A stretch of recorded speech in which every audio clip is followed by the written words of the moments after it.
Guys, and welcome to the channel. Today I'm going to show you how you can perform reverse Google image search on the XIAOMI Pad 6. So on this device we have a Google Lens feature, so it's very easy and quick. In the first step, open the Google Photos app.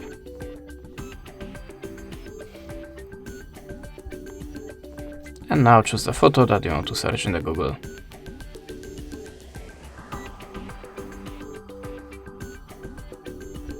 Like this one, for example. Now click on the Google Lens icon and hold for starting automatically, and we are looking for similar the same image in the Google Picture database. You can also change the shape of the searching area to look for something more specific.